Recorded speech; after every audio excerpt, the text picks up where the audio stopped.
আর ভুল, এই দুই একই অক্ষর দিয়ে শুরু হয়। শুধু তাই নয়, এদের দুজনের রাশিও সমান। এবারে আপনারা বলবেন যে ভগবান, ভুল, এদের মধ্যে কিভাবে মিল থাকতে পারে? অনেক বড় মিল আছে। না শুধু এ এক অক্ষর দিয়ে শুরু হয়, বরং এদের বিজয় মন্ত্রটাও এক। ভগবানকে মানুন, তাকে বিশ্বাস করুন, তাকে স্বীকার করুন। এটা করলে মনের দৃষ্টি থেকে ভগবানকে দেখা যায়, আর উনি আপনাকে সমৃদ্ধ করে তোলেন।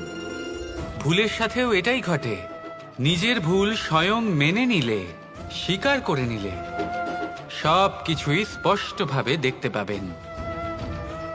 যেদিন থেকে আপনি নিজের ভুল মেনে নিতে শিখবেন, সেদিন থেকে সেই ভুল শোধরানোর প্রক্রিয়াও শুরু হয়ে যাবে। আপনি বুঝে যাবেন নিজের ভুল কিভাবে শোধরাতে হয়। তাই মনে রাখবেন, নিজেকে শ্রেষ্ঠ করে তোলার জন্য নিজের ভুল স্বীকার করা অত্যন্ত প্রয়োজনীয়।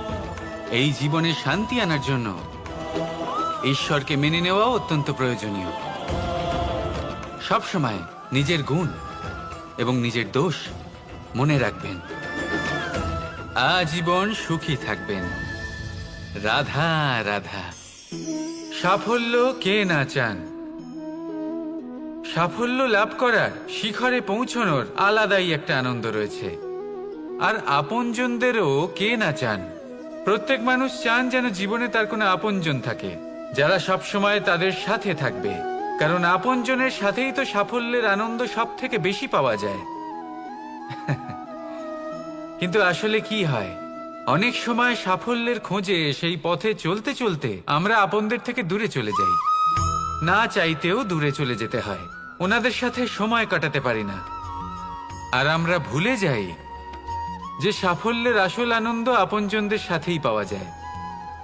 সফল হওয়ার পরে আপনদের সাথে দেখা হলে তাদের চোখে আমাদের জন্য যে আবেগ থাকে, যে সম্মান, যে প্রেম থাকে, সেটাই হলো আসল পুরস্কার। আমরা সেই কথা ভুলে যাই এবং একা হয়ে পড়ি। বেশিরভাগ সময় এটাই হয়। বেশিরভাগ সময় সফল মানুষগুলি একা হয়ে যান। এবার আপনি কি চান? আপনি অসফল হয়ে দিনগুলি একাকিত্বে কাটাতে চান, নাকি সফল হয়ে আপনজনদের সাথে আনন্দে থাকতে চান? সেই সিদ্ধান্ত আপনার। সাফল্যের পেছনে ছুটুন, নিজেকে উজাড় করে দিন, কিন্তু আপনজনদের সঙ্গ ত্যাগ করবেন না। সেই আপনজন যারা আপনার সাফল্যের জন্য দায়ী, সেই আপনজন যিনি আপনার সাফল্যে আনন্দ পান, সুখ লাভ করেন, তাদের কখনো ত্যাগ করবেন না। আসুন আমার সাথে ভালোবেসে বলুন, রাধা রাধা। কখনো ভেবে দেখেছেন মানুষকেই এই সংসারে সর্বশ্রেষ্ঠ প্রাণী কেন বলা হয়? অন্য কোনো প্রাণীকে কেন নয়? শুধু কি এই জন্যই আমরা চিন্তা করতে পারি, আমাদের কাছে তীক্ষ্ণ বুদ্ধি রয়েছে, কোনো কিছু আবিষ্কার করতে পারি, সেই কারণেই? তা তো অন্য কোনো প্রাণীর কাছেও থাকতে পারে। এমন কিছু পশুও রয়েছে যাদের কাছে তীক্ষ্ণ বুদ্ধি আছে। তাহলে মানুষ কেন? কারণ মানুষের কাছে এমন কিছু রয়েছে যা অন্য প্রাণীর কাছে নেই। মানবতা। মানবতা, যা সর্বপ্রথম এগিয়ে যেতে চাইলেও যদি পথে কেউ ধাক্কা খেয়ে পড়ে যায়, তাকে আগলে রাখতেও জানে। মনে রাখবেন, আপনার সব থেকে বড় পরিচয় আপনার নাম, আপনার সম্পত্তি বা আপনার ধর্মও নয়। আপনার সব থেকে বড় পরিচয় হলো আপনার মানবতা। তাহলে সময় এলে পরে নিজের মানবতার পরিচয় দিন। অন্য মানুষকে সাহায্য করুন, অন্য প্রাণীকে সাহায্য করুন। একা একা পথ চলা হলো পশুদের প্রবৃত্তি। মানুষ হলেন তিনি যিনি অন্যের জন্য প্রাণও দিতে পারেন। মানুষ হলেন তিনি যিনি অন্য মানুষের প্রাণ বাঁচান। সেই মানবতাকে জাগিয়ে তুলুন আর এই জীবন বাঁচতে শুরু করুন। আর হ্যাঁ, আমার সাথে ভালোবেসে বলুন, রাধা রাধা। আত্মীয় স্বজন কারা হন? তারাই যারা সুখে দুঃখে পাশে থাকেন, তারা যারা বিপদের সময় আপনার পাশে এসে দাঁড়ান। এবার দেখুন, একটা প্রশ্ন করব আপনাদের। সব থেকে ঘনিষ্ঠ, আবশ্যক এবং গুরুত্বপূর্ণ আত্মীয় কারা, বিশেষ করে বিপদের সময়? কেউ বলবেন মাতা, কেউ বলবেন পিতা, কেউ বলবেন ভাই বোন, ইত্যাদি ইত্যাদি। এবার ভাবুন, আপনি বড় হয়ে গেছেন, আপনি বাড়ি থেকে দূরে চলে গেছেন। পেট ভরানোর জন্য আপনাকে প্রত্যেক দিন চেষ্টা করতে হয়। এমন সময় যদি আপনার জীবনে বিপদ এসে পড়ে, তাহলে কখন আপনার খবর ওনাদের কাছে পৌঁছবে? কতক্ষণে ওনারা সাহায্য করতে আসতে পারবেন? এরকম এক সময় সব থেকে গুরুত্বপূর্ণ আত্মীয় হন আপনার প্রতিবেশী, কারণ তারাই সেই মুহূর্তে আপনার সব থেকে কাছে। আপনি কখনো পরীক্ষা করে দেখবেন, আপনার তার সাথে লক্ষ্য মতভেদ থাকলেও প্রতিবেশীকে কষ্টের মধ্যে দেখে সবার আগে সাহায্য করতে তারাই এগিয়ে আসেন। তাই প্রতিবেশীর সাথে সম্পর্ক ভালো রাখুন, শুধুমাত্র স্বার্থের জন্য নয়। এটা হলো শান্তিরও আধার। যদি এই সম্পর্ক ভালো থাকে, তাহলে না কথায় কথায় বিবাদ হবে, না মতান্তর। আর এই সুখী সম্পর্কের ছায়ায় মন প্রসন্ন হয়ে বলবে, রাধা রাধা। এই সংসারে মাতা পিতা তার সন্তানকে সব থেকে বড় উপহার কি দিতে পারেন? বৈভব, সুযোগ সুবিধা, বাড়ি, নাকি আশেপাশের পরিবেশ? এই সংসারে মাতা পিতা তার সন্তানকে সব থেকে বড় উপহার শিক্ষা দিতে পারেন, কিন্তু তার জন্য সময়ের প্রয়োজন হয়। এবার এই সময় অত্যন্ত অদ্ভুত। সময়ের ধারণা সবার রয়েছে। কখনো কখনো কিছু কঠিন সময় বরদানের মতো আমাদের সম্মুখে আসে। এরকম কোনো সমস্যার কথা যদি আমি বলি, যেমন যুদ্ধ, মহামারী, মহা অসুখ, এরকম সময় আমাদের কাছে যথেষ্ট সময় থাকে। এই সময় আমরা চিন্তা করি, ভয়ভীত হই, কে জানে কত সম্পত্তির ক্ষয়ক্ষতি হবে। এবার এই সময় কিভাবে কাটিয়ে ওঠা যায়? অশুভ চিন্তা তার মনের মধ্যে বাসা বাঁধে, সে বুঝতে পারে না সে কি করবে।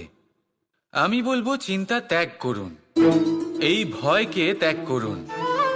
আর মনে রাখুন একটা গুরুত্বপূর্ণ কথা, যে ঈশ্বর আপনাকে বরদান দিয়েছেন যাতে আপনি নিজের কর্তব্য পূর্ণ করতে পারেন। কর্তব্য, নিজের পরিবারকে সময় দেওয়া, নিজের সন্তানকে শিক্ষা দেওয়া। তাদের সাথে বসুন, কথাবার্তা বলুন, আলোচনা করুন। কিছু কথা তারা বলবে, কিছু আপনি বলবেন, কিছু আপনি শিখবেন, কিছু তারা শিখবে। তাদের সাথে খেলা করুন, তাদের সাথে পূর্বপুরুষের গল্প করুন। এইসব করলে তাতে না শুধু তাদের ভবিষ্যৎ উজ্জ্বল হবে, বরং আপনিও সন্তুষ্টি পাবেন। ভয়ভীত হবেন না। আজ বর্তমানে আপনি কি করতে পারেন যাতে আপনার বর্তমান সঠিক হবে এবং ভবিষ্যৎ উজ্জ্বল হবে, তাতে একাগ্র হন। সব কিছু শুভ হবে। রাধা রাধা। কর্ম, কর্ম সর্বদাই শান্ত মনে করুন। ভিতের সেই ইটের মতো করুন যে শান্তভাবে 7 হাত গভীরে অবস্থান করে। সবার চোখ যায় শিখরের সেই পতাকার দিকে, কিন্তু শিখরে থাকা সেই পতাকা প্রতীক হলো ভিতের মধ্যে থাকা সেই ইটের শক্তির, যে শান্ত মনে নিজের কাজ করে গেছে। তাই এইভাবেই নিজের কর্ম করুন শান্ত মনে, সন্তোষ ভাব নিয়ে। কলরব যা করার তা আপনার সাফল্যকে করতে দিন, কারণ যখন সাফল্যের এই জয় জয়কার চারিদিকে ছড়িয়ে পড়ে, তখন কর্মের এই মৌনতা আরো শক্তিশালী হয়ে ওঠে। তাহলে আসুন আমার সাথে ভালোবেসে বলুন, রাধা রাধা। পরীক্ষা এমন একটা শব্দ যেটা শুনে সংসারের বেশিরভাগ মানুষই ভয়ভীত হয়ে পড়েন। কারণটা কি? অসফলতার ভয়। পরীক্ষা এই শব্দের যদি আমি অন্য দিকটা দেখাই, তার তাৎপর্য এই নয় যে আপনার দুর্বলতা সবার সামনে তুলে ধরবে। এটা তো হলো সেই যুক্তি যা আপনার বল, সাহস, শক্তিগুলি সবার সম্মুখে তুলে ধরবে। আগে হ্যাঁ, এটাই হলো সেই যুক্তি। আপনি নিজেই কখনো দেখবেন, পরীক্ষার সময় আপনার অন্তরের অনেক গুণ বাইরে বেরিয়ে আসে। এমন কোনো শক্তির উদ্ভব হয় যার বিষয়ে আপনি নিজেও জানতেন না, ঠিক কিনা? তাই এই পরীক্ষাকে কখনো ভয় পাবেন না। বিশ্বাসের সাথে নির্ভীক হয়ে এটার সম্মুখীন হন। দিনের শেষে এই পরীক্ষা শুধুই আপনাকে উজ্জ্বল করবে, আপনাকে আরো শ্রেষ্ঠ করে তুলবে। তাহলে আসুন আমার সাথে ভালোবেসে বলুন, রাধা রাধা। মানুষ যখনই নিজের জীবনে নতুন কিছু করতে যায় তখন ভয়ভীত হয়ে থাকে। ভাবে যদি আমি অসফল হই তাহলে কি হবে, কে কি ভাববে, কেউ আমাকে দেখে হাসবে কিনা। যদি আমি আমার মতামত দিই তাহলে বলবো এইসব পরীক্ষার সম্মুখীন হতে কখনো ভয় পাবেন না। কারণ যাই হোক না কেন পরিণাম দুটোই হতে পারে। একটা হয় আপনি জিতে যাবেন, দ্বিতীয় পরিণাম আপনি হেরে যাবেন। খুব সোজা। যদি জিততে পারেন আপনি সবাইকে নেতৃত্ব দিতে পারবেন, কিন্তু যদি আপনি হেরে যান তাহলে আপনার কাছে সেই অভিজ্ঞতা থাকবে যা দিয়ে আপনি আগামী প্রজন্মের পথপ্রদর্শক হবেন। এবার ভাবুন, এই অভিজ্ঞতা দ্বারা আপনি কাউকে সাহায্য করছেন যা দিয়ে সে নিজের স্বপ্ন পূরণ করতে পারবে। খুব পুণ্যের বিষয় এটা। একটা সহজ কথা জেনে রাখুন, জয় হোক বা পরাজয় দুটো একই দিকে নিয়ে যায়, আর সেটা হলো জয়ের দিকে। শুধু নিজের দৃষ্টিভঙ্গি শুভ করে তুলুন আর নিজের পরীক্ষাগুলিকে সীমিত করে তুলবেন না। নিজের এই সীমাগুলিকে আহ্বান জানান, নিজের ব্যক্তিত্বকে বিশাল করে তুলুন, শক্তিশালী করে তুলুন। আর আমার সাথে ভালোবেসে বলুন, রাধা রাধা। এই জীবন, এই জীবন দেখতে গেলে কিন্তু খুবই কঠিন। এই জীবন কি করি হে নারায়ণ, এটাকে একটু সহজ কি করে করে তোলা যায়, এই প্রশ্নই তো আসছে মনে। এর উত্তর স্বয়ং সেই মানুষের মধ্যেই লুকিয়ে, তার সিদ্ধান্তে, তার নির্বাচনের মধ্যে লুকিয়ে। এবার জীবনের যে কঠিন সময়গুলো থাকে সেগুলো সেই প্রসঙ্গের মতোই হয়। যেমন ধরুন, আপনি হাঁটছেন হাঁটছেন আর হঠাৎ করে পায়ে কাঁটা ফুটে গেল। এবার আপনি কি করবেন? এমনও ব্যক্তি আছেন যারা সেই কষ্টের কারণে, সেই কষ্ট পাওয়ার ভয় পিছিয়ে আসেন।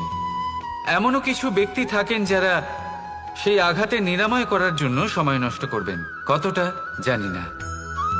এমনও কিছু ব্যক্তি থাকতে পারেন যিনি হয়তো সেই কাঁটাকে তুলে নিয়ে তার ব্যবহার গজালের মতো করবেন, তাকে দেওয়ালে পুঁতে একটা সুন্দর ছবি লাগাবেন যাতে সেই দেওয়াল আরো সুন্দর দেখতে মনে হয়। এটাই জীবনের সাথেও হতে পারে। এবার দেখুন, জীবন হলো কঠিন নাকি অত্যন্ত কঠিন সেটা গুরুত্বপূর্ণ নয়, সেটাকে সরল করার জন্য আপনি কি করছেন সেটা গুরুত্বপূর্ণ। জেনে রাখুন, আমরা সবাই মরণশীল, আমাদের সবার মৃত্যু হবে, প্রত্যেককেই এক না একদিন অবশ্যই মরতে হবে, ভরে উঠবে। আর এই প্রসন্নতাই আপনি বলবেন, রাধা রাধা। আমরা সব সময় চাই যে এই সংসার আমাদের জ্ঞানী বলবে, বুদ্ধিমান বলবে, বুঝদার বলবে, কিন্তু মূর্খ মূর্খ যেন কেউ না বলে। মূর্খ শব্দটা আমরা কেউ শুনতে চাই না, দূরে পালাতে থাকি। কিন্তু একটা সত্যি সবার কাছে অজানা, যে মূর্খ হওয়া হলো বুদ্ধিমান হওয়ার দিকে সর্বপ্রথম পদক্ষেপ। আপনি যত খুশি দিগ্গজ জ্ঞানী মানুষদের সাথে আলাপ করুন, যত ইচ্ছে কথা বলুন, যতই জ্ঞানের কথা আলোচনা করুন, অভিজ্ঞতা মূর্খ হবার পরেই পাওয়া যায়, তাই নয় কি? মূর্খ হবার পরে আপনি এটা বুঝতে পারবেন যে কি করা উচিত নয়। জ্ঞানী ব্যক্তি আপনাকে এটা বলবেন যে কি করা উচিত। আর এই সংসারে কি করা উচিত তার থেকেও অনেক বড় জ্ঞান হলো কি করা উচিত নয়।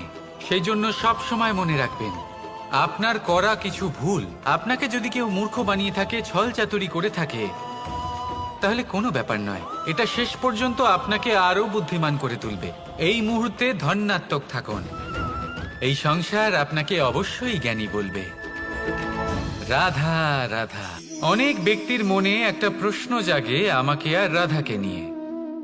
বলেন যে না আমি আর রাধা একসাথে থাকি, না আমাদের বিয়ে হয়েছে, আমি এখানে দ্বারকাতে, ও ওখানে বর্ষণাতে, তাও এত ভালোবাসা কি করে? এ কেমন সম্পর্ক? আমি তাদের একটা সহজ কথা বলতে চাই।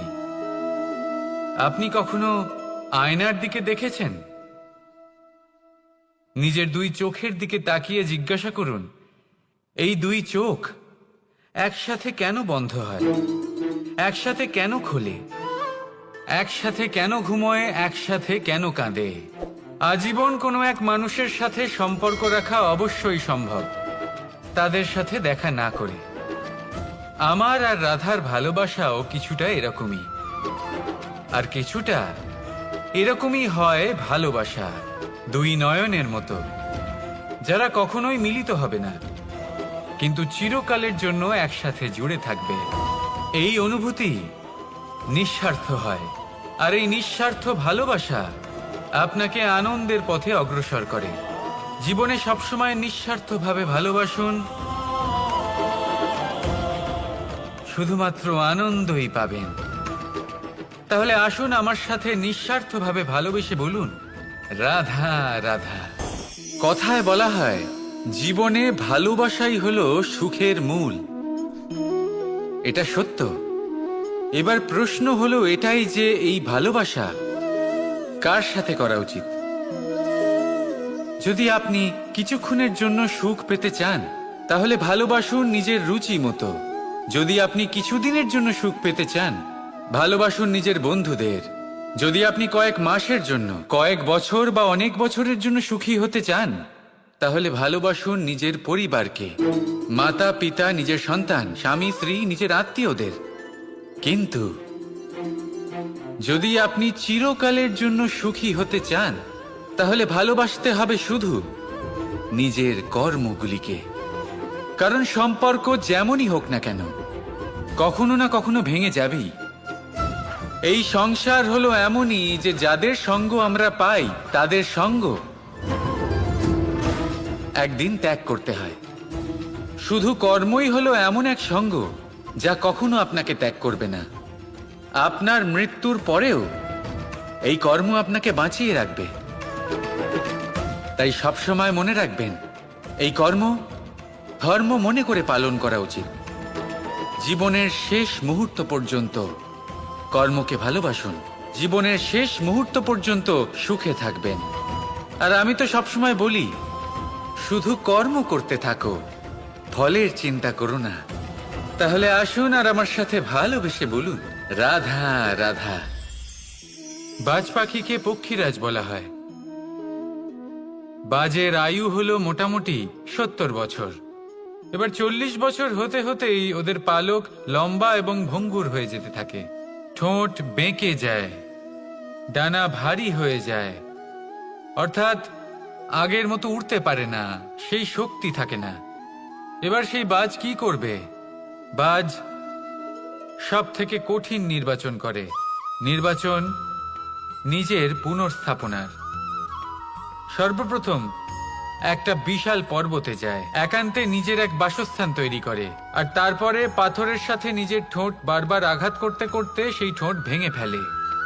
তারপরে সে অপেক্ষা করে সেই ঠোঁট পুনর্নির্মাণ হওয়ার।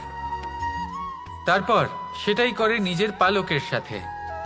তারপরে নিজের ডানা থেকে এক এক করে ভারী পালকগুলো ছিঁড়ে ফেলে দেয়।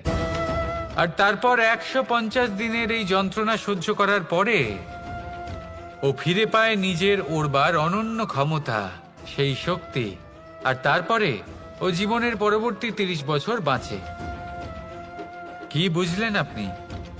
যদি ইচ্ছে শক্তি থাকে, তাহলে একজন দুর্বলও শক্তিশালী হতে পারে। আপনিও এটাই করুন, নিজের অতীতের যন্ত্রণার বোঝাগুলিকে ত্যাগ করুন, আর কল্পনার খোলা আকাশে উন্মুক্ত হয়ে উড়ে বেড়ান। নিজের পুনর্স্থাপনা করুন, তবেই সর্বশ্রেষ্ঠ হতে পারবেন। আর মনে রাখবেন, এই ছোট ছোট পদক্ষেপই বড় বড় শিখরে পৌঁছে দিতে পারে। তাহলে আসুন আর আমার সাথে ভালোবেসে বলুন, রাধা রাধা।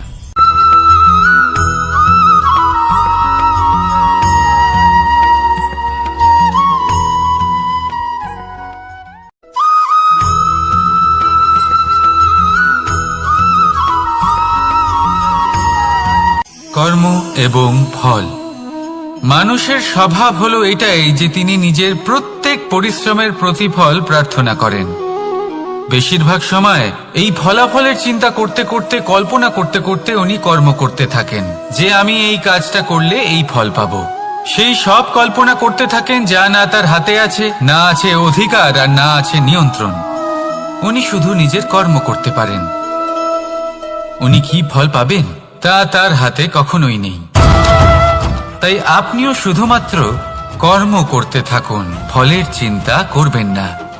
মনে রাখবেন, শিকড় এবং শাখা যেভাবে একে অপরের সাথে জড়িয়ে, সেইভাবেই একে অপরের সাথে জড়িয়ে কর্ম এবং ফল। যেরকম কর্ম আপনি করবেন সেরকম ফল আপনি অবশ্যই পাবেন। তাই এই ফলের আশায় কর্মের সময় কখনোই নষ্ট করবেন না, কারণ যে ব্যক্তি সময় নষ্ট করেন, সময় সেই ব্যক্তিকে অবশ্যই নষ্ট করে দেয়। কর্ম করুন নিঃস্বার্থভাবে, ফলের চিন্তা করবেন না, আর আমার সাথে ভালোবেসে বলুন রাধা রাধা।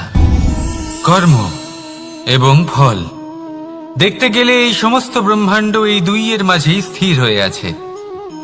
মানুষজন কর্ম করেন ভালো ফল লাভের আশায়, আর ভালো ফল লাভের আশায় উনি এটাই ভুলে যান যে উনি যে কর্ম করছেন তা কি করছেন।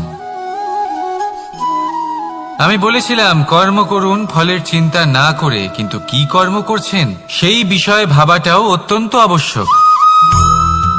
নয়তো অনেক সময় আমরা এমন কর্ম করে ফেলি যা না চাইতেও বিষে পরিণত হয়, যা হয়েছে দুঃশাসনের সাথে, দুর্যোধনের সাথে, গুরু দ্রোণের সাথে।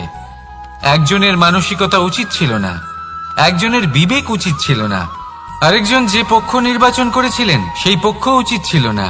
আর যা কিছু ওনাদের সাথে হলো, আপনার, আমার, আমাদের সকলের সাথে তা হতে পারে। আমি বলেছিলাম কর্ম করুন, ফলের চিন্তা করবেন না, কিন্তু এই কর্মের বিষয়ে বিচার করে দেখাটাও ততটাই আবশ্যক। দেখুন, কর্ম করার উচিত প্রক্রিয়া ফলের চিন্তা না করা, কিন্তু যদি আপনার কর্ম শুভ হয় তাহলে তার ফলও নিয়তি আপনাকেই দেবে। সর্বদা কর্ম করার সময় এটা ভাবুন যে আপনার এই কর্ম এই সংসারকে, এই সমাজকে, আপনার পরিবারকে, আপনার আশেপাশের মানুষজনকে কোন দিশায় নিয়ে যাবে। যদি এটা সবার জন্য মঙ্গলময় হয় তাহলে কর্ম করতে থাকুন। আর হ্যাঁ, নিশ্চিত রূপে ফলের চিন্তা করবেন না। আসুন আমার সাথে ভালোবেসে বলুন রাধা রাধা। বটবৃক্ষের বীজ সর্ষের দানার থেকেও ছোট হয়, কিন্তু যখন তা নিজের রূপ ধারণ করে তখন তা বিশাল বৃক্ষের আকার ধারণ করে, যা সহস্র বছর ধরে বেঁচে থাকে, ছায়া প্রদান করে, পাখিদের আশ্রয় প্রদান করে, আর দেয় পথচারীদের বিশ্রাম করার স্থান। কেন? কারণ সেই ছোট বীজ তা মাটির ভেতরে গিয়ে নিজের খোলস ত্যাগ করে। অন্ধকারে থাকে সে, যতই আলো আসুক না কেন, যতই বর্ষা আসুক না কেন, সব সহ্য করে। আর তারপরে একটা চারা গাছ অঙ্কুরিত হয়, তারপর ধীর গতিতে একটা বিশাল বৃক্ষতে পরিণত হয়। দেখুন, জীবনে কঠিন সময় আসে, এই জন্য নয় যে আপনি হার মেনে নেবেন, এই জন্য আসে যাতে আপনি ভবিষ্যৎ নির্মাণের জন্য নিজেকে তৈরি করতে পারেন। যদি কঠিন সময়ে আপনি ওই বীজের মতো দৃঢ় হয়ে থাকতে পারেন, তাহলে আপনিও একদিন সেই বিশাল বৃক্ষের মতো নিজের অস্তিত্ব গড়ে তুলতে পারবেন, যা সহস্র বছর পর্যন্ত মনে রাখা হবে। আসুন আমার সাথে ভালোবেসে বলুন রাধা রাধা। এই ব্রহ্মাণ্ড কত বৃহৎ, তাই না? যার সম্মুখে এই পৃথিবীকেও একটা বিন্দুর মতো মনে হয়। আর এই পৃথিবীতে আমরা কে হই, আমাদের আকার কিরকম, আমাদের অস্তিত্বই বা কি? যখন আমরা এভাবে ভাবি তখন মনে হয় আমরা কিছুই নই। তা আমরা যখন কিছুই নই, তাহলে আমরা এত চিন্তা করি কেন? কি ভেবে ভয় পাই? কাকেই বা এত ভয় পাই? কে আমাদের মারতে পারে আর কেই বা আমাদের জন্ম দেবে? আত্মার আসলে না কখনো জন্ম হয় আর না কখনো মৃত্যু। আত্মা শুধুই শরীর বদল করে। আপনি, আমি, আমরা সকলে এই শরীর নয়, আমরা হলাম আত্মা, যা হলো পরম আত্মার পরম অঙ্গ। সেই জন্য মনে রাখবেন, বাইরের কোথাও দেখবেন না, নিজের অন্তরের গভীরে গিয়ে দেখুন, আত্মাকে উপলব্ধি করতে শিখুন। ক্লেশ, ভয়, চিন্তা, এই সব কিছুর থেকে নিজেকে দূরে রাখুন, তাহলেই উপলব্ধি করতে পারবেন পরমাত্মা কে। তাহলে আসুন আমার সাথে ভালোবেসে বলুন, রাধা রাধা। পরিবর্তন এই সংসারের শাশ্বত নিয়ম। কোনো রাজা নেই যিনি চিরকাল রাজা থাকেন, কোনো ধনী ব্যক্তি নেই যিনি চিরকাল ধনী থাকবেন। এই সংসারে সূর্যের স্থান নেওয়ার জন্য চন্দ্রিমার আগমন ঘটে। কোন স্থান যাকে পতিত বলা হয়েছিল সেখানে মহল তৈরি হয়েছে। কোন স্থান যাকে আজ মলিন বলা হয়েছে কাল সেখানে মন্দিরও স্থাপন হতে পারে। কোনো ঋতু চিরকালের জন্য থাকে না, কখনো সময় চিরকাল একরকম থাকে না। আজ যে আপনার কাছে রয়েছে কাল অন্য কারোর ছিল, আজ যে আপনার কাছে রয়েছে কাল তা অন্য কারোর কাছে চলে যাবে। আপনার সাথে কিছু থাকলে তা হলো আপনার কর্ম, কিন্তু সেই কর্মের পরিণামও আপনার নয়। আপনি শুধু কর্ম করুন, বাকি সবকিছুই পরিবর্তনশীল। কিন্তু সেই পরিবর্তনকে দেখে ভয় পাওয়ার প্রয়োজন নেই, তাকে স্বাগত জানান। যদি আপনি হাসি মুখে সেই পরিবর্তনকে স্বাগত জানান, তাহলে এই পরিবর্তনও হাসি মুখে আপনার সাথে থাকবে। আসুন আমার সাথে ভালোবেসে বলুন, রাধা রাধা। সঞ্চয়। মানুষের যখন থেকে বোধ বুদ্ধি হয় সঞ্চয় করতে আরম্ভ করে দেন। সঞ্চয় করতে থাকেন ভোজনের, সঞ্চয় অর্থের, সঞ্চয় শক্তির। নিজের জন্য করেন, নিজের পরিবারের জন্য করেন, নিজের স্ত্রীর জন্য করেন, সন্তানের জন্য করেন, সন্তানের সন্তানের জন্যও সঞ্চয় করেন। সঞ্চয় করার জন্য ওনার কাছে অনেক কারণ রয়েছে, কারণ উনি এটা ভাবেন যে এই সঞ্চিত শক্তির জন্য কেউ ওনার কোনো ক্ষতি করতে পারবে না। মানুষ ভুলে যান একটা গুরুত্বপূর্ণ কথা, এই সত্য, উনি এই সংসারে খালি হাতেই এসেছিলেন, আর এখান থেকে ওনাকে খালি হাতেই যেতে হবে। যা এখানকার তা এখানেই থেকে যাবে। আর যদি কিছু ওনার সাথে যায় তা হলো ওনার কর্ম, আর কিচ্ছু নয়। তাই যদি কিছু অর্জন করতে চান তাহলে শুভ কর্ম অর্জন করুন, আত্মশক্তি অর্জন করুন, কারণ পরলোকে এটাই হবে আপনার সম্পত্তি। তাহলে কি এটা আপনি অর্জন করতে চান না? আসুন আর আমার সাথে ভালোবেসে বলুন, রাধা রাধা। সদিচ্ছা।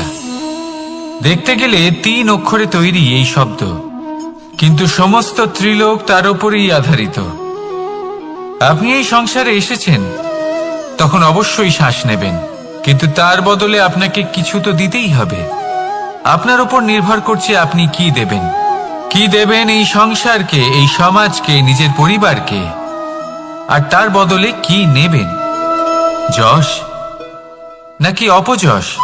দেখুন, এক ছিল রাবণ, যে কিনা সমুদ্র পার করল সীতাকে অপহরণ করার জন্য, আর এক ছিলেন রামচন্দ্র, যিনি সমুদ্র পার করেছিলেন, সেতু বানিয়ে গিয়েছিলেন সীতাকে ফিরিয়ে নিয়ে আসার জন্য। দুজনেই সমুদ্র পার করেছিলেন, শুধু পার্থক্য ছিল সদিচ্ছাকে বোঝার, লক্ষ্যের। অনেক মানুষের যাত্রা একরকম হতেই পারে, কিন্তু আনন্দ তখনই লাভ করবেন যখন লক্ষ্য শুভ হবে, মহান হবে।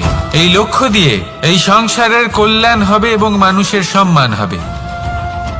যদি আপনার সংকল্প উচিত হয় তাহলে আপনার লক্ষ্য উচিতই হবে, নয়তো শুধুমাত্র বিনাশ হবে। আর উচিত এটাই হবে যে বিনাশের হাত থেকে যেন নিজেকে বাঁচানো যায়, কি বলেন? তাই জীবনে যে লক্ষ্য স্থির করছেন মনে রাখবেন তা যেন শুভ লক্ষ্য হয়। যদি এরকম হয় তাহলে আপনার যাত্রা, আপনার জীবন দুটোই শুভময় হবে। আসুন আর আমার সাথে ভালোবেসে বলুন, রাধা রাধা। সুরক্ষা। এই সুরক্ষা আসলে কি?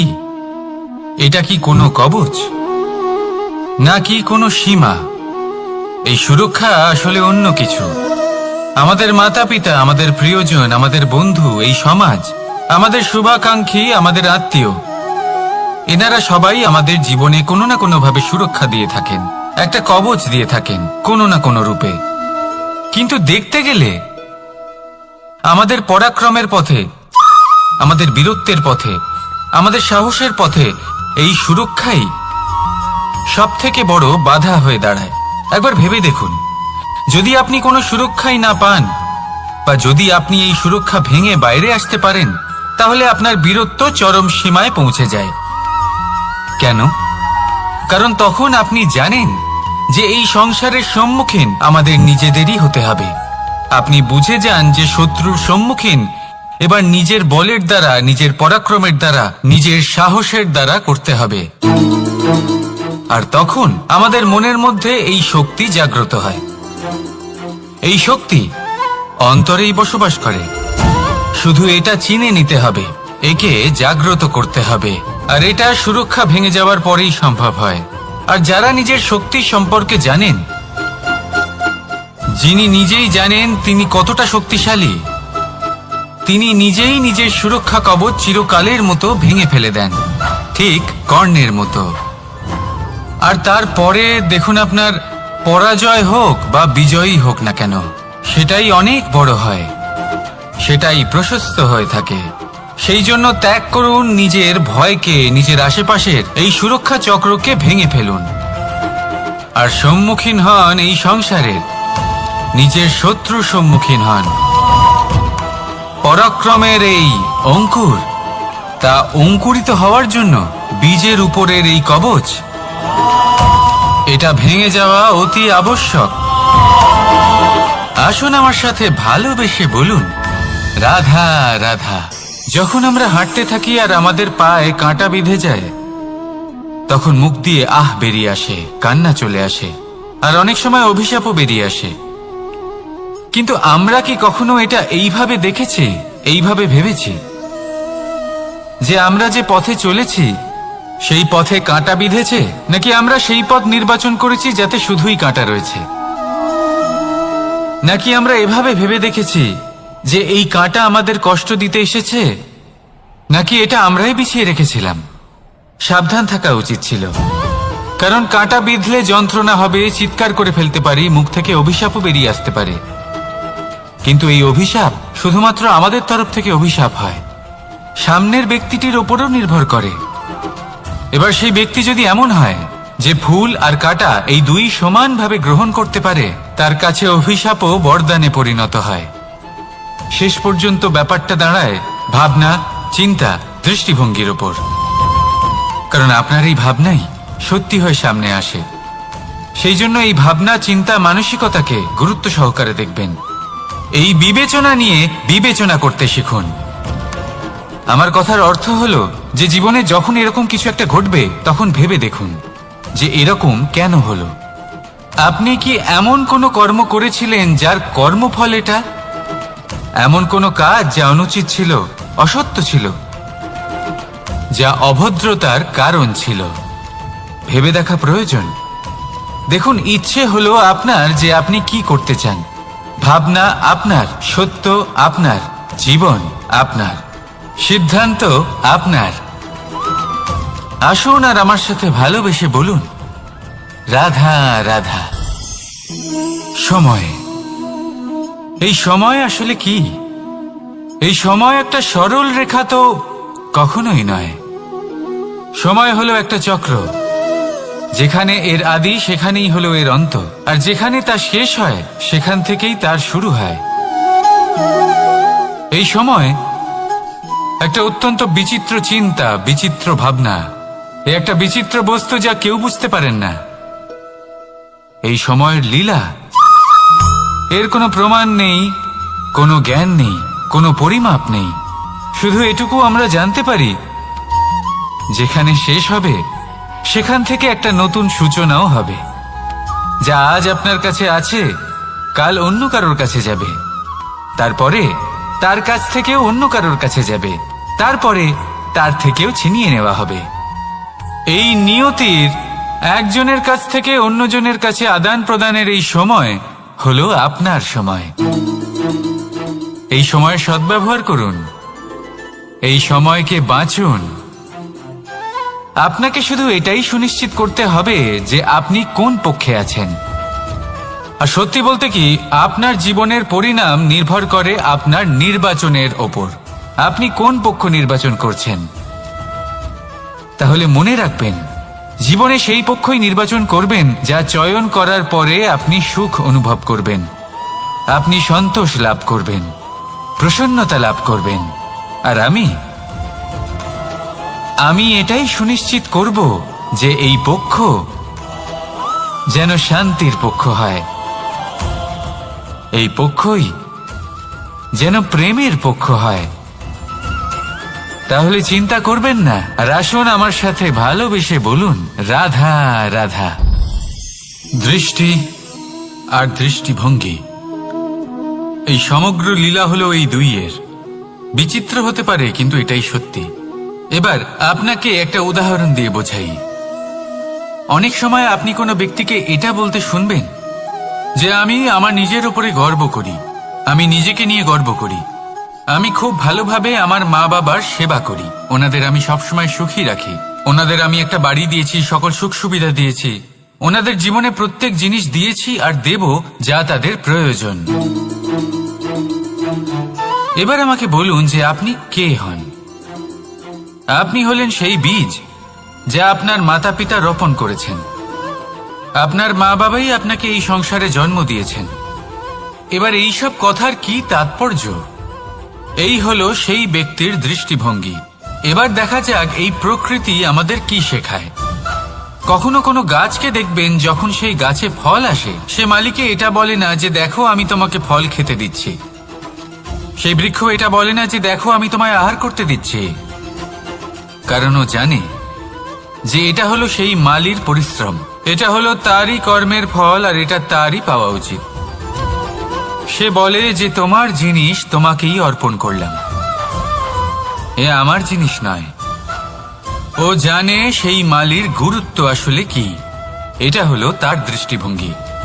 সেই জন্য আপনি জীবনে কোন ব্যক্তির মধ্যে, কোন পশু পাখির মধ্যে, কোন প্রাণীর মধ্যে, কোন পরিস্থিতিতে, কোন আবেগের মুহূর্তে কি দেখতে পাচ্ছেন, সেটা আপনার দৃষ্টিভঙ্গির উপরে নির্ভর করছে। তাই নিজের মনে ধন্যাত্মক ভাব জাগ্রত করুন, শুভ চিন্তা নিয়ে আসুন। এই ভাবনাই সত্য হয়ে সামনে আসবে। এই দৃষ্টিভঙ্গি এমন হয়ে যাবে যে আপনার জীবনে সবকিছুই শুভ হবে।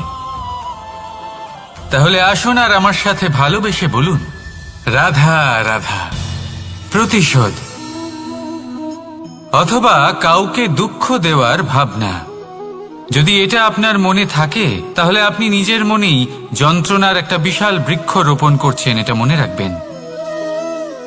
কারণ কাউকে দুঃখ দেবার এই ভাবনা, এটা হলো সেই বীজ যা আপনার মনেই পতিত হবে, আপনার মনেই অঙ্কুরিত হবে, আর আপনার মনেই একটা বিশাল বৃক্ষরূপে বেড়ে উঠবে।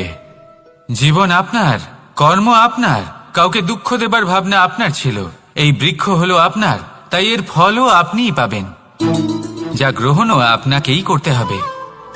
মনে রাখবেন, যে মানুষ এটা ভাবে যে আমি ওকে দুঃখ দেব, ওকে কষ্ট দিতে চাই আমি, সেই মানুষই দুঃখ আর কষ্ট পেয়ে থাকে। যদি সেই জায়গায় আপনি এটা ভাবেন যে আমি কাউকে সুখী করে তুলতে চাই, কাউকে সুখ প্রদান করতে চাই, তাহলে তারও বীজ আপনার মনেই রোপণ হবে, বৃক্ষে পরিণত হবে, যার ফলও আপনিই পাবেন। এখানে বিষয়টা হলো শুধু মানসিকতার চিন্তা, যা সত্য হয়ে আপনার সামনে আসে। তাহলে এই মানসিকতা শুভ করুন, সবার জন্য মঙ্গল কামনা করুন। অন্যের মনে আপনার জন্য ভালো চিন্তা থাকুক বা না থাকুক, আপনি সবার জন্য শুভ চিন্তা করে কর্ম করতে থাকুন, তাহলে আপনার সাথেও ভালোই হবে।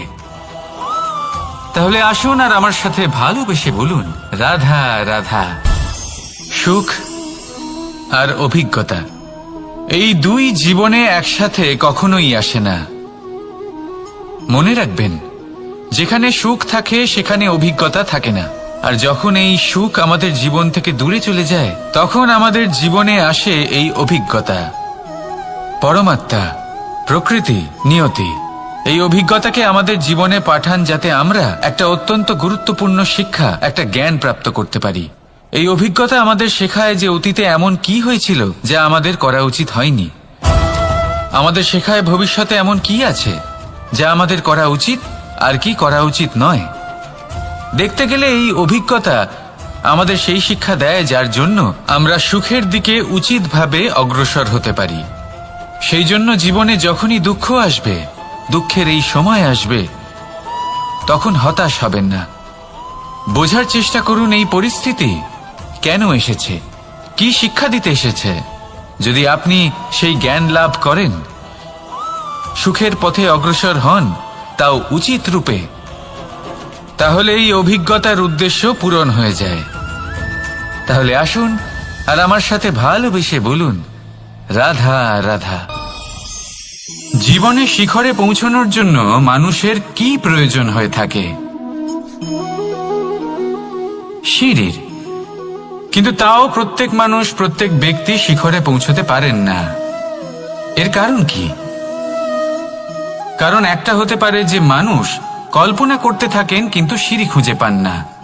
কিছু মানুষ খুঁজে নেন কিন্তু তা পেয়ে এতটাই প্রসন্ন হয়ে যান যে তারপর আর কোনো কর্মই করেন না। খুব সোজা ব্যাপার। অনেক মানুষ সিঁড়ি খুঁজে পান না, আর যদি পেয়েও যান তাও যতক্ষণ না তাতে চড়ছেন সেই শিখরে পৌঁছবেন কি করে? যতক্ষণ না আপনি পরিশ্রম করছেন, যতক্ষণ না সেই সিঁড়িতে আপনি চড়ছেন, যতক্ষণ না ক্লান্ত হচ্ছেন, আপনার পায়ে হাঁটুতে ব্যথা না হচ্ছে, ততক্ষণ এই শিখরে পৌঁছানোর সৌভাগ্য লাভ করতে পারবেন না। তাহলে কল্পনার সাথে কর্ম করুন, পরিকল্পনার সাথে পরিশ্রম করুন, সব কিছু পাবেন। আসুন আমার সাথে ভালোবেসে বলুন, রাধা রাধা। সমস্যা, কঠিন সময়, সংকট, বিপদ কার জীবনে নেই? প্রত্যেকের জীবনে আছে। কিন্তু আমাকে একটা কথা বলুন, যদি নৌকায় ঢেউকে ভয় পেতে শুরু করে, তাহলে সাগর পার করবে কে? কখনো কোনো ছোট্ট পিঁপড়েকে দেখেছেন যে আকারে হয়তো ছোট হতে পারে কিন্তু বড় শিক্ষা দিয়ে যায়? কিন্তু আমরা শিখিই না। এবার দেখুন একটা পিঁপড়েকে যে ভোজনের খোঁজে বাইরে বের হয়, একটা ছোট্ট দানা তুলে নেয়। ছোট দানা তোলে কারণ তার থেকে বেশি সে তুলতেই পারবে না।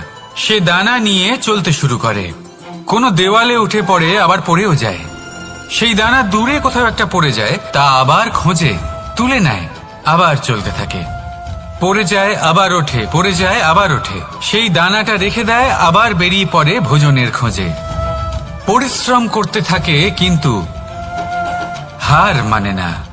এই শিক্ষাই তো আমাদের প্রাপ্ত করতে হবে। নিরন্তর পরিশ্রম আর নির্ভীক হয়ে কর্ম করে যেতে হবে।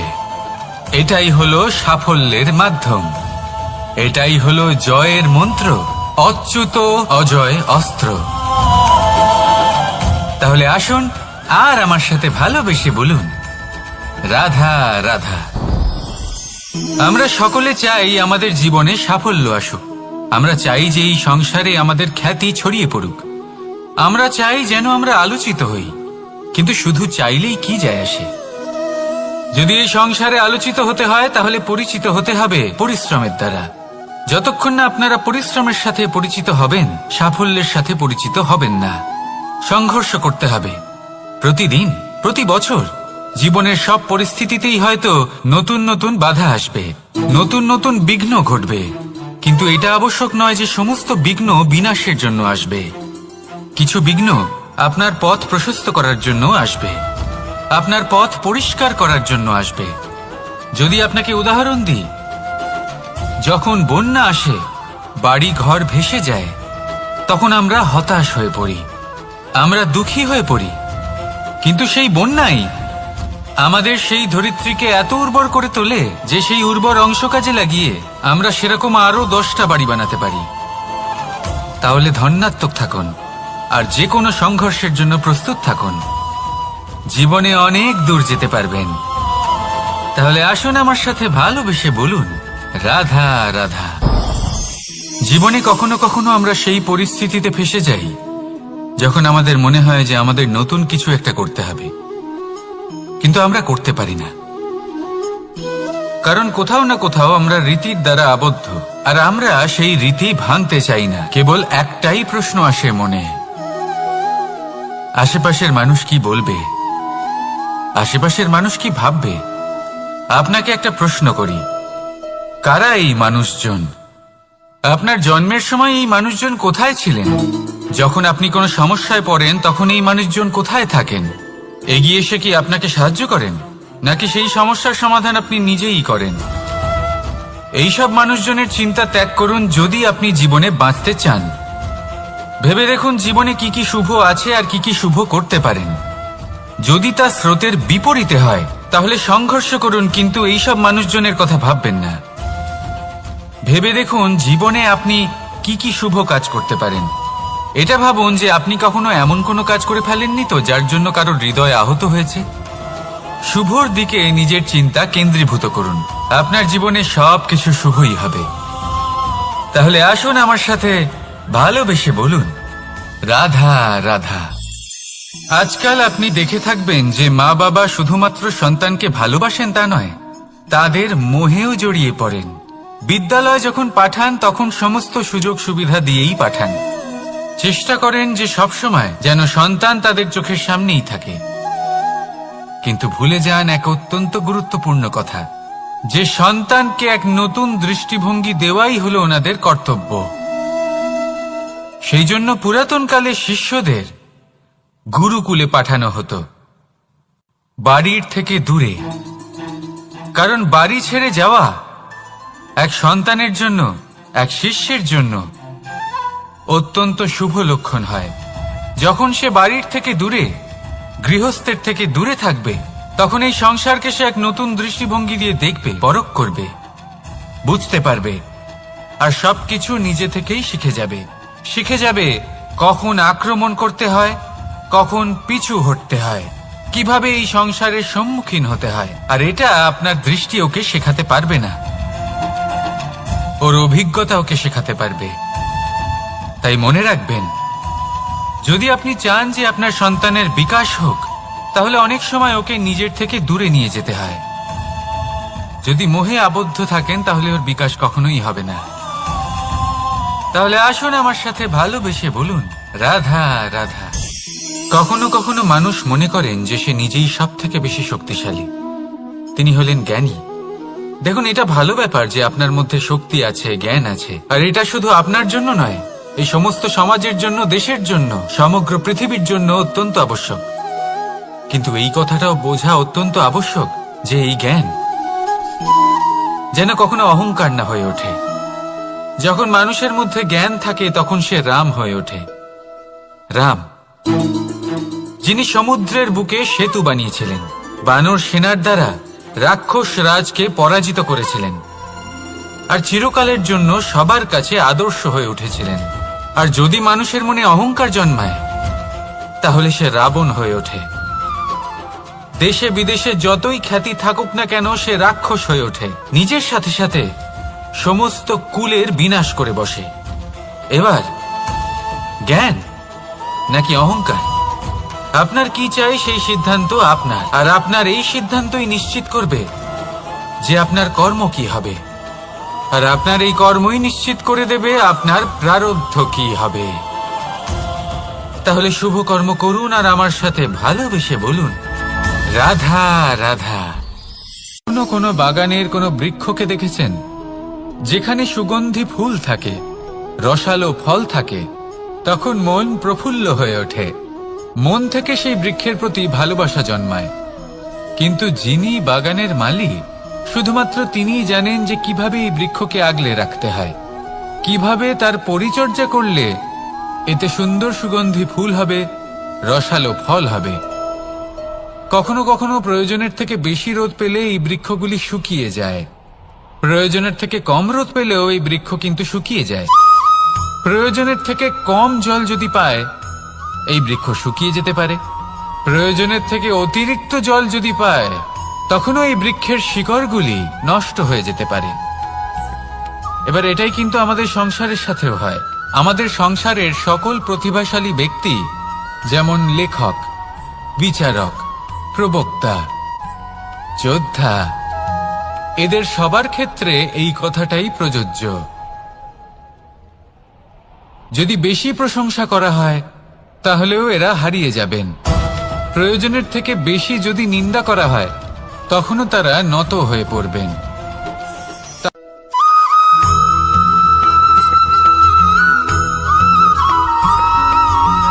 পঞ্চতত্ত্বের মধ্যে দ্বিতীয় তত্ত্ব হল ধরণী, ভূমি, যাকে আমরা ধরণী মাতা বলি। এই ধরণী ধৈর্য ধারণ করে, আর এর ওপরেই আমাদের সমগ্র সংসার নির্ভরশীল। কারণ এই ভূমি সহ্য ক্ষমতা রাখে, এর সহ্য ক্ষমতা হল অপরিসীম। সন্তান যতই আঘাত প্রদান করুক না কেন, প্রেম পূর্বক সহ্য করে, আর তার বদলে অমূল্য রত্ন প্রদান করে। সন্তান যদি হাল চালায়, তাহলে তার বদলে তাকে অন্ন প্রদান করে। এটাই হলো ধরণী। এবার এর থেকে আমরা কি শিক্ষা পেতে পারি? এটাই যে কারোর জন্য কিছু করা বা কাউকে কিছু দেওয়া মনে কোনো কামনা ছাড়াই। আর এই কথাটা বুঝে যান, যদি কারোর জন্য কামনা না রেখে বা কোনো পাওয়ার আশা না রেখে কারোর জন্য কিছু করেন বা কারোকে কিছু দেন, যদি এটা আপনি শিখতে পারেন, তবে আপনি ভালোবাসতে শিখে গেছেন।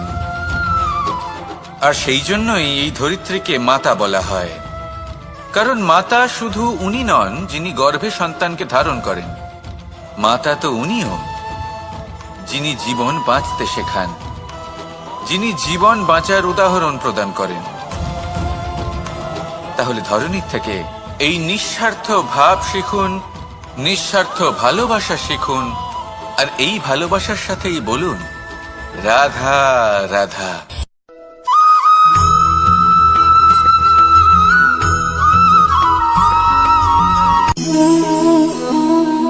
নিয়তি।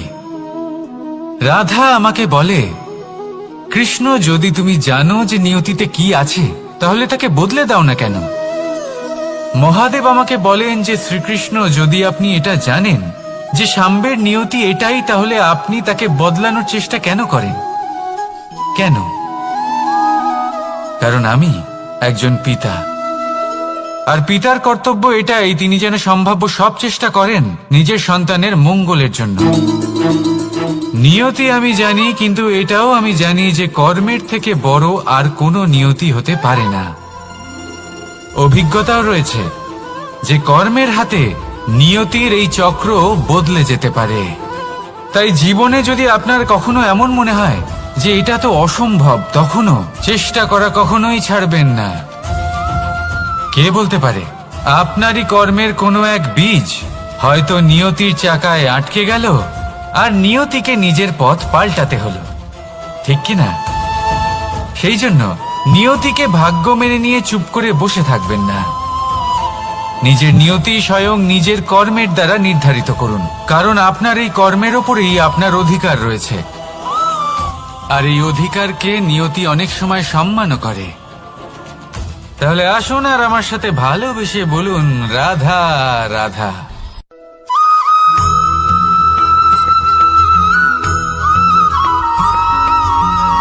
মানুষ ভাবেন যে ধন অর্জন করা হলো অত্যন্ত গুরুত্বপূর্ণ। তিনি আজীবন ধন অর্জন করতে থাকেন, ধন অর্জন করার চেষ্টা করতে থাকেন। সে যাই হয়ে যাক না কেন, পরিশ্রম করতে থাকেন। স্বাস্থ্যের দিকে নজর দেন না, না উচিত সময় খাবার খান, না উচিত সময় ঘুমোতে যান, না পর্যাপ্ত সময় পর্যন্ত ঘুমন, কিছুই না। ধন অর্জন করতেই থাকেন, করতেই থাকেন। আর কিছু সময় পরে যখন তিনি অসংখ্য ধন লাভ করে ফেলেন, তখন তার সাথে ওনার শরীরে অনেক রোগ বাসা বাঁধে। এইসব রোগের উপচার করতে করতে সেই সমস্ত ধন যা উনি অর্জন করেছেন তা তিনি ব্যয় করে ফেলেন। শেষ পর্যন্ত কি হয়? আমরা যেভাবে এসেছি ঠিক সেইভাবেই ফিরে যাই, ধন এখানেই থেকে যায়। দেখুন, একটা অত্যন্ত গুরুত্বপূর্ণ কথা রয়েছে যে আপনার বোঝা উচিত। এই যে ধন, তার ব্যবহার করুন জীবনকে আরো ভালো করে তোলার জন্য। ধনের সদ্ব্যবহার করা উচিত, এমন যেন না হয় এই ধন আপনাকে ভোগ করে ফেলে। এই জীবনকে নিশ্চিত রূপে আরো শ্রেষ্ঠ করে তুলুন। কিন্তু এই ধন অর্জন করার এই প্রক্রিয়াতে নিজের সারা জীবনকে নষ্ট করে ফেলবেন না। এই জীবন উপভোগ করতে শিখুন, আর আমার সাথে ভালোবেসে বলুন রাধা রাধা।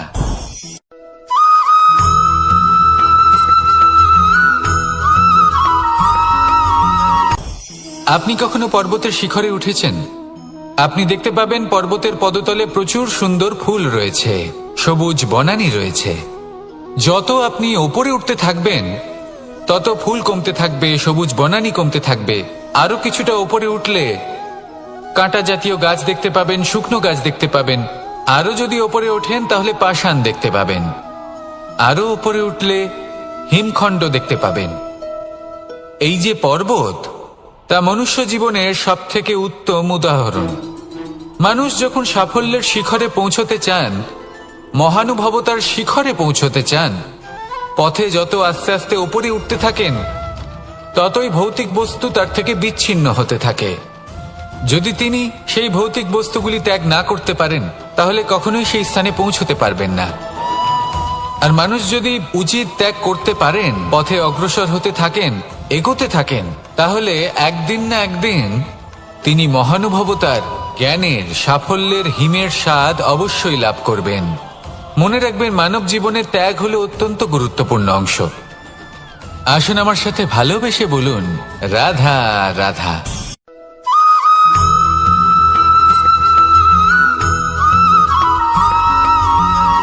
কেউ বলে জীবন খুব ক্ষণস্থায়ী, কেউ বলে জীবন হলো একটা সুন্দর স্বপ্নের মতো, আবার কেউ বলবে জীবন হলো এক কঠোর সত্য। কিন্তু জীবন আসলে কি? জীবন হলো আপনারই প্রতিবিম্ব, একটা দর্পণ। অর্থাৎ আপনি জীবনকে সেইভাবেই পাবেন যেরকম আপনি নিজেকে প্রতিপন্ন করবেন। যদি আপনি দর্পণের দিকে তাকিয়ে হাসেন তাহলে আপনি সামনে হাসি মুখী দেখতে পাবেন।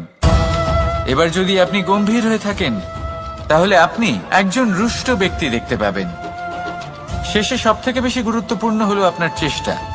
আপনাকে সবসময় চেষ্টা করতে হবে যাতে আপনি নিজেকে প্রসন্ন এবং ইতিবাচক মনোভাবে রাখেন। এটা হলো আপনারই উত্তরদায়িত্ব, তাকে পালন করুন। এই মনকে প্রসন্ন রাখুন, এই সংসারকে সুন্দর বলে মনে হবে। আর এই মন প্রসন্ন হয়ে বলবে, রাধা রাধা।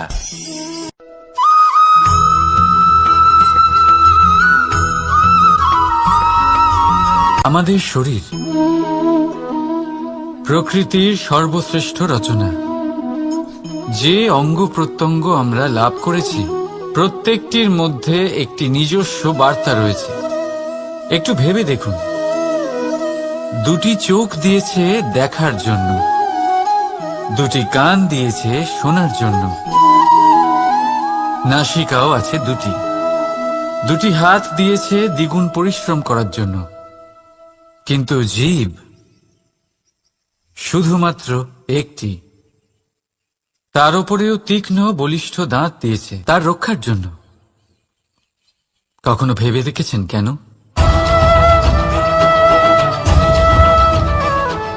কারণ শব্দ আর শব্দের প্রয়োগ মানুষের সবচেয়ে বড় অস্ত্র, যার প্রয়োগ যত ভেবে চিন্তে করা যায় মানুষ তার জীবনে ততটাই উপরে উঠতে পারে।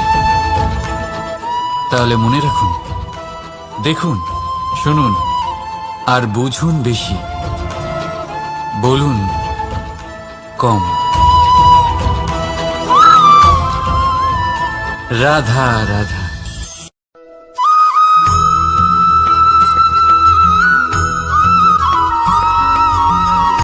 জীবন কিসের উপর নির্ভরশীল? ধনের ওপর?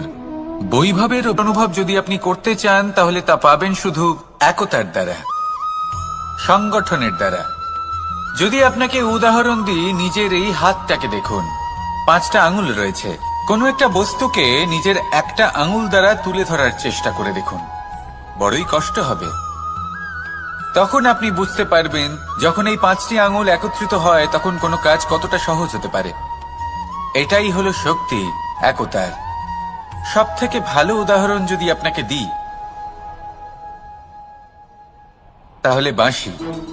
এই বাঁশি থেকে অত্যন্ত মধুর সুর নির্গত হয় যা সবার মন প্রসন্ন করে দেয়। এই কথা সত্যি। কিন্তু এই বাঁশি আমি একটা বা দুটো আঙুল দিয়ে বাজাতে পারবো না। আমাকে প্রত্যেকটা আঙুল ব্যবহার করতেই হবে, তবেই এর থেকে মধুর সুর নির্গত হবে যা সকলকে প্রসন্ন করবে। ঠিক কিনা? ঠিক এইভাবেই যদি আপনি চান যে আপনার জীবনরূপী বাঁশি থেকেও মধুর সুর নির্গত হোক বা সবার মনকে প্রসন্ন করে তুলুক, তাহলে আপনাকেও জীবনে একতা নিয়ে আসতেই হবে। আপনি একাও কর্ম করতে পারেন, পথ চলতেও পারেন, সামনেও এগোতে পারেন, সাফল্যও লাভ করতে পারেন। কিন্তু যখন সকলে একসাথে এগোবেন, সেই পথে চলবেন, সেই কর্মই করবেন, তখন লক্ষ্যে অবশ্যই পৌঁছবেন, সাফল্য অবশ্যই লাভ করবেন। কিন্তু সেই সাফল্য এবং তার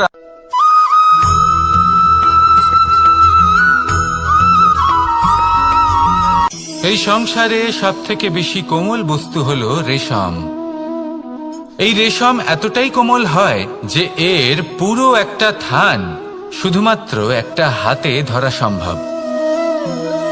কখনো ভেবে দেখেছেন এই রেশম কিভাবে হয়? একটি কীট তার লালার দ্বারা উৎপন্ন হয়। এই কীট সেই রেশমকে পাক দিতে থাকে, পাক দিতেই থাকে, আর আস্তে আস্তে তার মধ্যেই জড়িয়ে পড়ে। শেষে ওর এই সুন্দর অমূল্য সৃষ্টি রেশমের এই সুতো, তার নির্মাণ কার্য পূর্ণ হয়। কিন্তু তাতেই ও নিজে বন্দী হয়ে যায়। নিজেরই মায়াজালের এই বন্দী গৃহে নিজেই ফেঁসে যায়।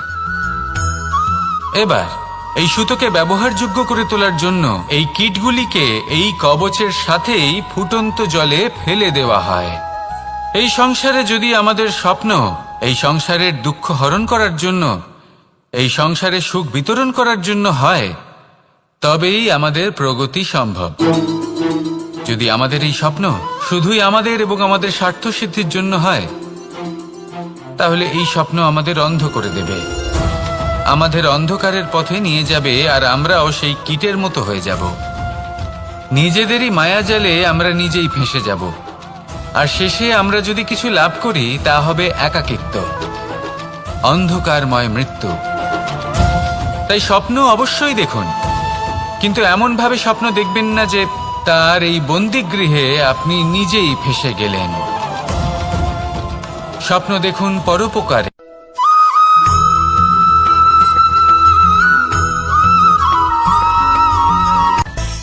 মানুষের মধ্যে একটা বিচিত্র প্রবৃত্তি থাকে, অন্য সকলের বিষয়ে, তাদের জীবনের বিষয়ে, তাদের ব্যক্তিত্বের বিষয়ে, তাদের ভবিষ্যতের বিষয়ে অনুমান করা।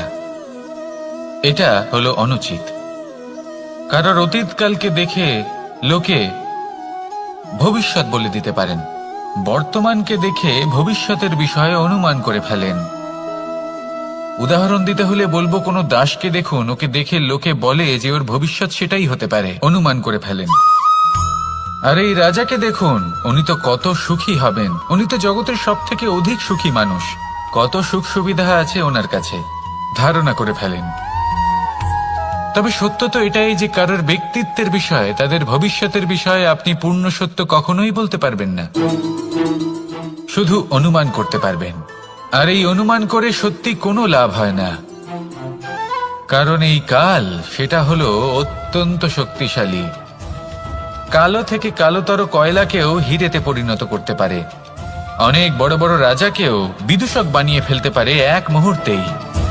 তাহলে আপনি অনুমান করে কি লাভ? কি পেলেন অনুমান করে?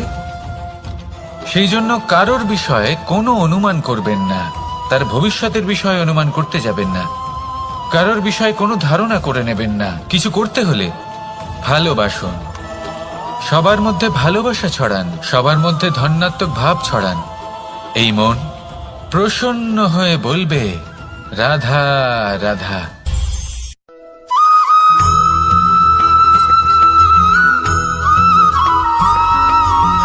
পঞ্চতত্ত্বের মধ্যে দ্বিতীয় তত্ত্ব হল ধরণী, ভূমি, যাকে আমরা ধরণী মাতা বলি। এই ধরণী ধৈর্য ধারণ করে, আর এর ওপরেই আমাদের সমগ্র সংসার নির্ভরশীল। কারণ এই ভূমি সহ্য ক্ষমতা রাখে, এর সহ্য ক্ষমতা হলো অপরিসীম। সন্তান যতই আঘাত প্রদান করুক না কেন, প্রেম পূর্বক সহ্য করে, আর তার বদলে অমূল্য রত্ন প্রদান করে। সন্তান যদি হাল চালায়, তাহলে তার বদলে তাকে অন্ন প্রদান করে। এটাই হলো ধরণী। এবার এর থেকে আমরা কি শিক্ষা পেতে পারি? এটাই যে কারোর জন্য কিছু করা বা কাউকে কিছু দেওয়া মনে কোনো কামনা ছাড়াই।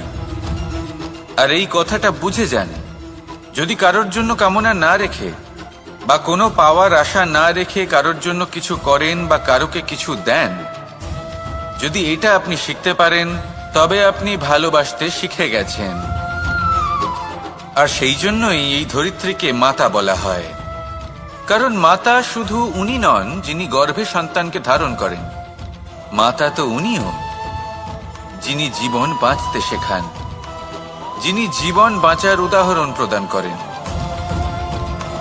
তাহলে ধরনীর থেকে এই নিঃস্বার্থ ভাব শিখুন, নিঃস্বার্থ ভালোবাসা শিখুন, আর এই ভালোবাসার সাথেই বলুন রাধা রাধা।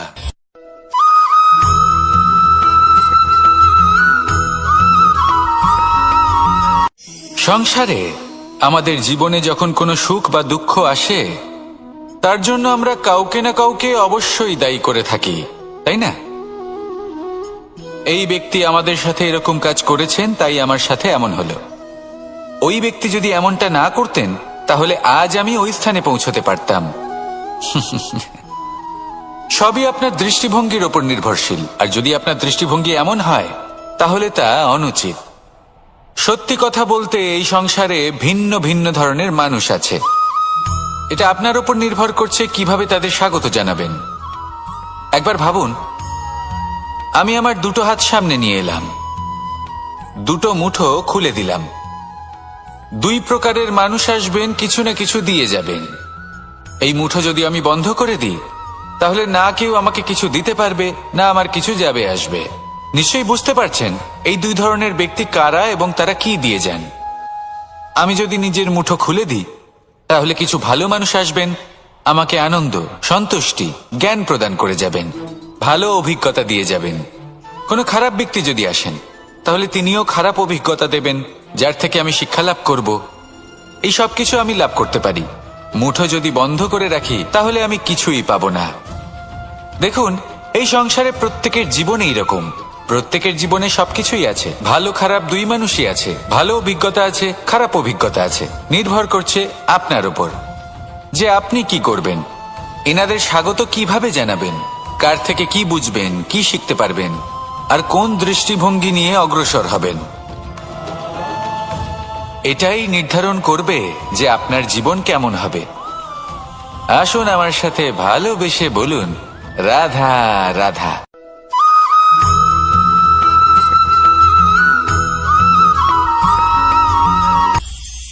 এটা হলো ধান গাছ।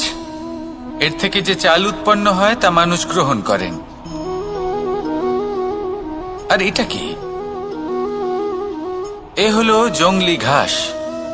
একবার ভেবে দেখুন, যদি এই জংলি ঘাস ধান গাছের আশেপাশে থাকে, তাহলে কি হবে? ধান উৎপন্ন হতে পারবে?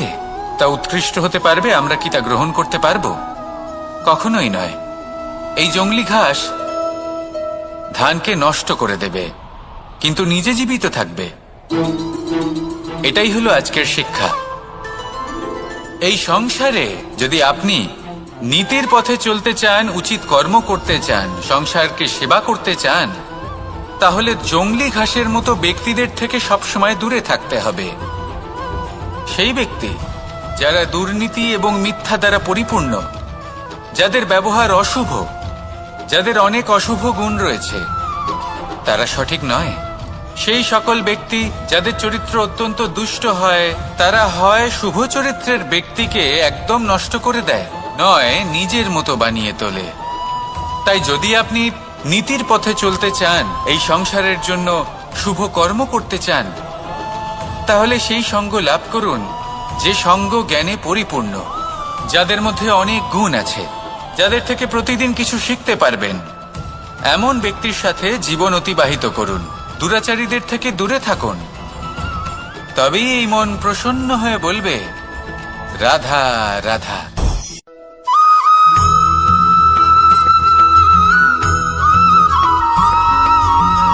মানুষের মানসিকতা এমন হয় যে সে যতটা করে আশা করে যে তার থেকে অনেক বেশি তার বদলে সে পাবে। দেখুন, সবকিছুই আপনার ভাবনা চিন্তার উপর নির্ভর করছে। আপনি যদি ফলের বিষয়ে ভেবে কর্ম করতে থাকেন তাহলে সেটা অনুচিত। জীবনের আসল আনন্দ হলো নিজের কর্ম করতে থাকা, ফলের চিন্তা করা উচিত নয়। যদি আপনি এরকম ভাবেন যে আমি এতটা করছি, আমার এতটা পাওয়া উচিত, সেই ভাবনা অনুচিত।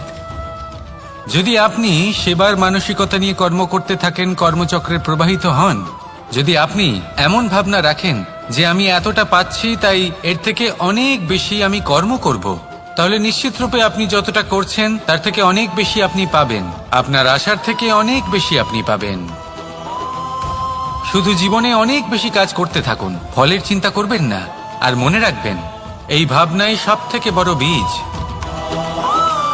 কর্মের উপর বিশ্বাস রাখুন, জীবনে যা যা আপনি চান সবই সুখময় হবে। আসুন আর আমার সাথে ভালোবেসে বলুন, রাধা রাধা।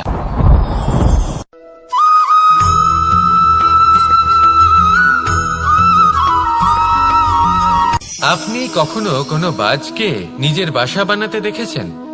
এই বাজ যখনই কোনো বাসা বানায় তখন উঁচু গাছের ডালে বা কোনো পর্বতের শিখরে বাসা বানায়, অনেক উচ্চতায়। আর সেখানে তার সন্তানও জন্মগ্রহণ করে। যখন এই সন্তানেরা জন্মায় তখন এই বাজ খুবই ভালোবেসে এবং খুব সাবধানে এদের পালন পোষণ করে, নিজের ঠোঁট দিয়ে তাদের ঠোঁটে খাবার পরিবেশন করে। কিন্তু যেই সেই সন্তানেরা হৃষ্টপুষ্ট হয়ে যায় এবং সেই কথা বাজ নিজে বুঝতে পেরে যায়, সেই বাজ নিজেই সেই বাসা ছিন্ন ভিন্ন করে দেয়। সেই সন্তান যাদের সবেমাত্র ডানা গজিয়েছে, কিভাবে উঠতে হয় তারা জানে না, সেই সন্তানগুলিকে উচ্চতা থেকে ঠেলে দেয়। সেই সন্তান প্রথমে ভয়ভীত হয়ে যায়। তারা সামনে মৃত্যুকে দেখতে পেয়ে ভয়ের কারণে তাদের ডানা ঝাপটাতে থাকে।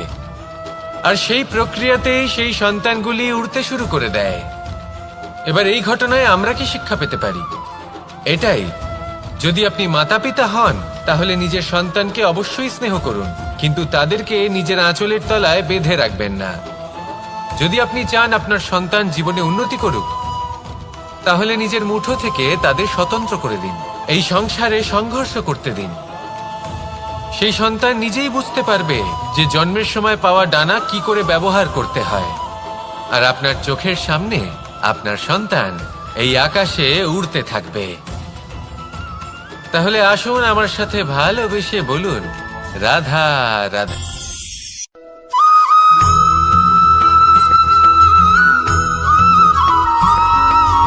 বসন্ত ঋতু, এই সময় মন আনন্দে ভরে থাকে। এমন মনে হয় যেন আমরা আকাশে বিচরণ করতে চলে যাই, কিন্তু সেটা তো সম্ভব নয়।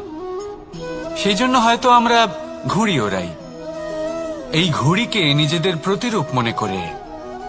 এবার অনেক মানুষ আছেন যারা ঘুড়ি ওড়ান, কিন্তু এই কর্মের সারমর্ম কি সেটা কজন বুঝতে পারেন?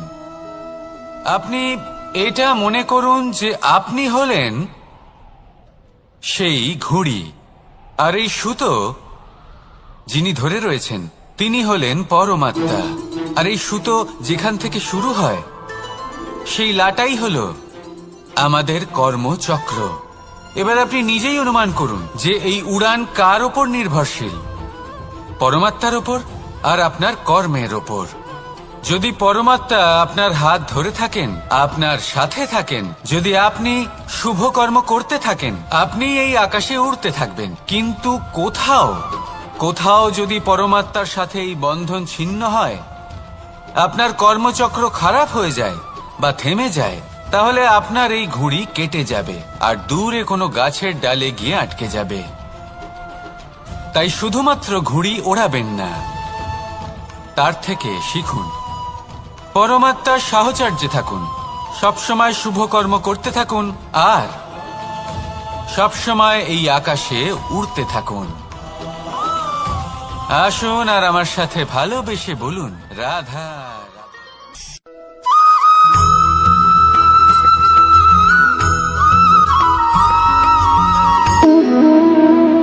সম্পর্ক হলো আমাদের জীবনের একটি আধার। কিছু সম্পর্ক এমন যা আমরা জন্মসূত্রে লাভ করি, যেমন পরিবার, মা, বাবা। কিছু সম্পর্ক আছে যা আমরা জীবনে অর্জন করে থাকি। তা সে প্রেমের হোক, স্নেহের হোক বা বন্ধুত্বের। এই সকল সম্পর্ক লাভ করার বা গড়ে তোলার 5টি ধাপ রয়েছে। প্রথম ধাপ, কোনো ব্যক্তির সাথে আলাপ হওয়া, তার সাথে কথা বলা বা তাকে দেখা। দ্বিতীয় ধাপ, সে ব্যক্তিকে আমাদের ভালো লাগা। তৃতীয় ধাপ, আমাদের এটা চাইতে শুরু করা যে জীবনে এই ব্যক্তি যেন আমাদের বন্ধু হন, আমাদের জীবনে থাকেন, বা আমাদের কাউকে ভালোবেসে ফেলা। আর এটা আমাদের ভাবা বা চাওয়া যে সেই ব্যক্তি যেন আজীবন আমার সাথে থাকেন, আমার জীবনে আমার সাথী হয়ে। চতুর্থ ধাপ, লাভ করা। এবার এই ধাপটি অনেক মানুষের পক্ষেই খুবই সরল হয়, বড়ই সরল ভাবে নিজেদের সঙ্গীকে লাভ করে থাকেন। কিছু মানুষের জন্য এই ধাপ অত্যন্ত কঠিন হয়ে থাকে। অনেক প্রতিকূল পরিস্থিতির উপর জয়লাভ করে তারা সঙ্গীকে লাভ করেন, কিন্তু লাভ অবশ্যই করেন। এরপরে আসে পঞ্চম, অন্তিম এবং সব থেকে গুরুত্বপূর্ণ ধাপ। সেটা হলো সেই সম্পর্ক পালন করা। এটা হলো এমন এক বিষয় যা প্রত্যেক মানুষের শেখা উচিত। যদি ব্যক্তি নিজের জীবনে সম্পর্ক রক্ষা করতে শিখে যান, তবে প্রত্যেক সম্পর্ক তার জীবনকে স্বর্গ করে তুলবে। আসুন আর আমার সাথে ভালোবেসে বলুন, রাধা রাধা।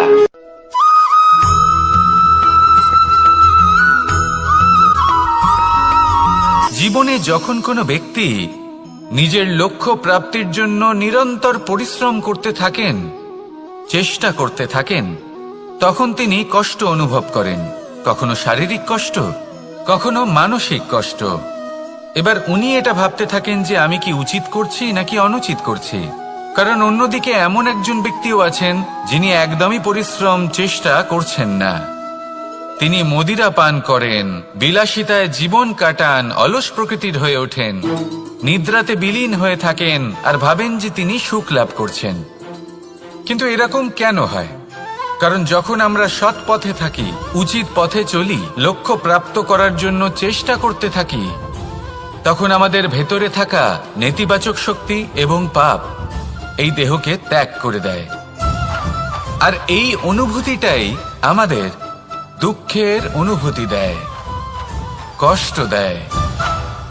এবার সেখানে যদি আমরা কুপথে চলি, অনুচিত পথে চলতে থাকি, তাহলে আমাদের ভেতরে থাকা পুণ্য এবং ধনাত্মক শক্তি আমাদের দেহ ত্যাগ করে দেয়। আর এই অনুভূতির কারণেই আমরা সুখ অনুভব করি। কিন্তু কখনো ভাববেন যে এই সুখ বেশি সময় পর্যন্ত থাকে না। সেই জন্য সবসময় মনে রাখবেন, যদি আপনি জানেন যে এটাই আপনার লক্ষ্য, এটাই উচিত পথ, শুভ পথ, তাতে নিরন্তরভাবে এগিয়ে যেতে চেষ্টা করতে থাকুন। এই কষ্ট আপনাকে সুখের পরাকাষ্ঠায় কখন পৌঁছে দেবে তা আপনি জানতেই পারবেন না। আসুন আমার সাথে ভালোবেসে বলুন, রাধা রাধা।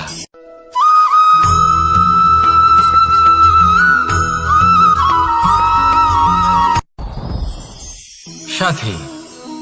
সাথী এই শব্দটির ব্যাখ্যা কে কিভাবে করে? মিত্র, সখা, বন্ধু। কিন্তু অর্থ একটাই, তিনি যিনি আপনার সঙ্গী হন আর তিনি যার সাথী আপনি হন। এবার সব থেকে বড় প্রশ্ন হলো এটাই যে তিনি কে হতে পারেন যাকে আপনি আপনার সাথী বলে মেনে নিতে পারেন, নিজের সখা, নিজের মিত্র, নিজের বন্ধু মেনে নিতে পারেন। আপনার সাথী হলেন তিনি যিনি দুঃখের সময় আপনার পাশে থাকবেন, আপনার হাত ধরে থাকবেন। আপনার সাথী হলেন তিনি যার হাত আপনি নিজের সুখের দিনে ধরে থাকবেন। সেই সাথীরই হাত ধরুন যিনি দুঃখে সবসময় আপনাকে সাহায্য করার জন্য তৎপর হয়ে থাকেন, আপনার পাশে থাকেন, আর যাকে সুখের দিনে আপনি আপনার সাথে রাখতে পারেন। আর যখন আপনার সাথে আপনার এই সাথী থাকবে, তখন আপনি এটা বুঝবেন যে যখন জীবনে দুঃখ আসে, তখন এই দুঃখ কমে যায়, সবার মধ্যে ভাগ হয়ে যায়। আর যদি তখন সুখ আসে, তাহলে সেটা সবার উপস্থিতিতে আরো বেড়ে যায়। এটাই হলো প্রেম, এটাই হলো ভালোবাসা।